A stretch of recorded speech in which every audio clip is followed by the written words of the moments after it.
전략 포인트 살펴보는 시간입니다. 먼저 현물시장부터 짚어보겠습니다. 유한타증권 조병현 연구원과 함께합니다. 연구원님 안녕하세요. 네, 안녕하십니까? 네, 오늘 장에 어떤 점을 좀 눈여겨서 보고 계신가요?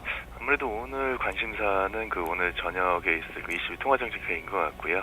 일단 뉴스 플로우들을 통해서 여기에 대한 어떤 긍정적인 기대감들이 형성이 되고 있기 때문에 전반적으로 시장에 긍정적인 영향을 미칠 수 있다 이렇게 보고 있습니다. 네, 외신에서는 지금 월 500억 유로 풀 것으로 예측을 좀 하고 있는 그 상황인데요. 오늘 밤 이 기자회견이 한 10시 반 정도에 있죠. 자, 그렇다면은 어떻게 좀 긍정적인 그런 시나리오가 예상적으로 나올 수 있을지 시장에 미친 영향을 좀 짚어주시죠. 예, 아무래도 일단 유로존 22 같은 경우에는 정책에 대한 방위성을 충분히 가지고 있는 것 같습니다. 유로존 CPI는 이제 마이너스권까지 하락을 하고 있는 상태고요. 거기다가 실물 지표들도 상당히 부진하기 때문에 여기서 벗어나기 위한 어떤 정책적인 결정을 내려야 될 당위성을 충분히 가지고 있는 것 같고요. 그리고 지금 뉴스 플로우라든지 아니면 지난주에 있었던 스위스 중앙은행의 정책 변경이라든지 아니면 현재 나타나고 있는 유로화의 급한 약세 현상 이런 것들을 다 감안을 해서 봤을 때 아무래도 정책이 도출이 된다라는 사실은 거의 기정사실로 확신이 된 것 같고요. 방금 뉴스에 대해서도 말씀하셨지만은 한 달에 얼마씩 하겠다라는 구체적인 내용들까지 나온 걸 보게 되면은 ECB 측에서는 어느 정도 조율이 좀 된 것이 아닌가 좀 기대해봐도 좋지 않겠나라는 일단 생각을 가지고 있습니다. 그래서 일단 시장에 충격을 줄 만한 수준, 시장에서는 사전적으로 한 5천억 유로 정도를 생각을 하고 있었는데 지금 나오고 있는 뉴스 수준으로는 그 이상도 충분히 될 수 있을 것 같고요. 따라서 시장에서 기대하고 있는 어떤 수준 이상 혹은 부합되는 수준만 나와준다라고 하면은 기본적으로 ECB가 어쨌든 정책적인 행보를 실행에 옮겼다라는 것들이 또 상징적인 의미를 가지기 때문에 기본적으로 글로벌 유동성 공급에 따른 어떤 안전자산 선호도의 하락 이런 부분들이 우리 글로벌 증시뿐만 아니라 우리나라 증시에도 분명히 긍정적인 영향을 미칠 거라고 생각을 하고 있고요.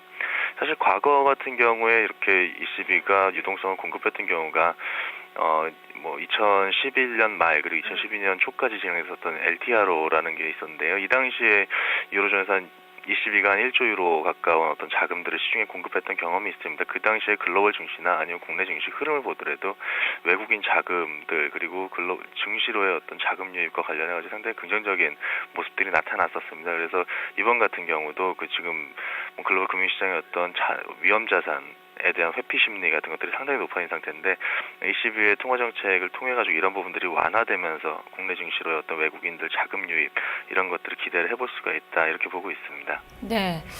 유럽계의 자금 유입을 어느 정도 좀 기대해 볼 수 있다라는 말씀이신데, 자, 그렇다면 이와 연관된 그런 종목군들은 어떻게 봐야 될지 투자 전략 측면에서 자세히 짚어주시죠. 예, 아무래도 과거에 ECB가 이렇게 움직였었던 경험이랑 자꾸 비교를 하게 되는데요. 2011년 말부터 2012년 초, 그러니까 정확히는 2011년 12월 말부터 2012년 2월 말까지인데, 이 당시에 ECB가 자금을 공급하면서 국내 증시에는 유럽계 자금들이 상당히 큰 폭으로 진입을 했습니다. 당시 전체 외국인들 순매수가 11조 원 정도 됐었는데, 그 중에서 5조 원 이상을 유럽계 자금이 전부 순매수를 했었습니다. 절반 이상을 차지를 했었고요. 그 당시에 유럽계 자금들 같은 경우는 일단은 리스크 지표들의 어떤 등락에 상당한 민감하게 반응을 하는데 지금 같은 경우도 앞서 말씀드린 것처럼 ECB의 유동성 공급하고 리스크 지표들 하락에 반응을 해서 유럽계 자금들이 좀 들어올 수 있는 여지가 있다 이렇게 생각을 하고 있고요. 이 경우에 해당 자금들이 들어오면서 관심을 가졌던 업종들이 뭔가 생각을 해봤더니 그 당시에 나타났었던 거는 화학 업종이라든지 그리고 철강 금속 업종 그리고 증권 업종 그리고 IT 업종 쪽에 대해서 조금 관심들이 많이 나타났었습니다. 시가총액 대비해서 상당히 많은 비중들을 순매수를 했었고요.